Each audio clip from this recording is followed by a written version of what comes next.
We've often talked about toxic workplaces, but what causes them? One of those things might actually be having a toxic boss. So joining us right now is psychologist and executive coach, Dr. Lisa Orbe-Austin, to kind of dig into this with us. We know you mentioned this actually in your new book, Dr. Lisa. It's called The Unstoppable Greatness. Can you talk to us a little bit about the ways that your bosses can trigger you?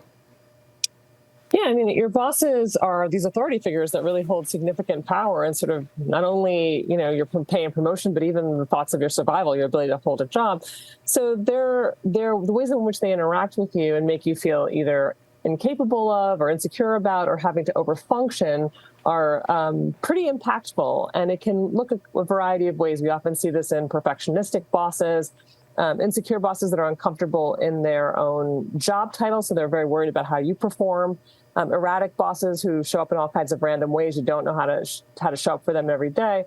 And prove it to me bosses who, kind of show that you're only as good as your last project, and withholding bosses who either see you as, only worth giving feedback when you're excelling or doing very poorly. And so there's a large gap in the middle. And so there are particular styles of bosses that can really trigger that feeling of insecurity and the need to overwork to prove yourself.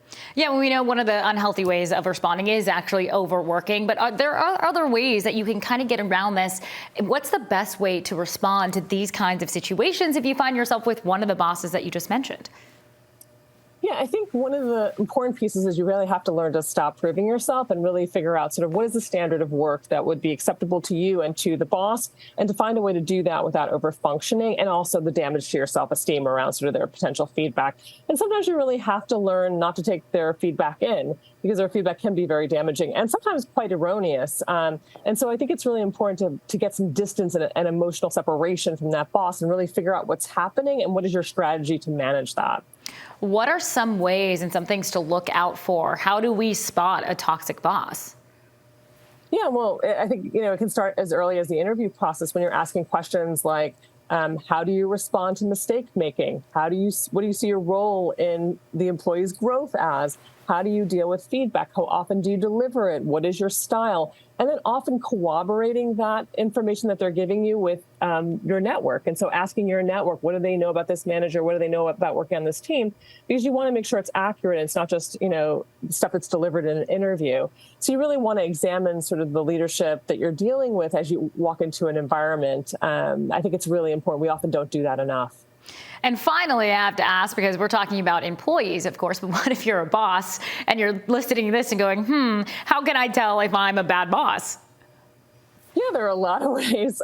Some of them are, your employees are afraid of you. They're withholding. They're not giving you the facts of what's actually going on. You have to investigate it because they're not telling you.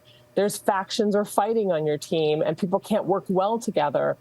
People can't produce on your team, and you don't know why. Or, people are producing, but they're burnt out or overworked and they don't look good and they don't look like they're going to last. So I think it's really important to think about your functioning as your team as a direct reflection on how you are as a manager and not necessarily putting it all on them.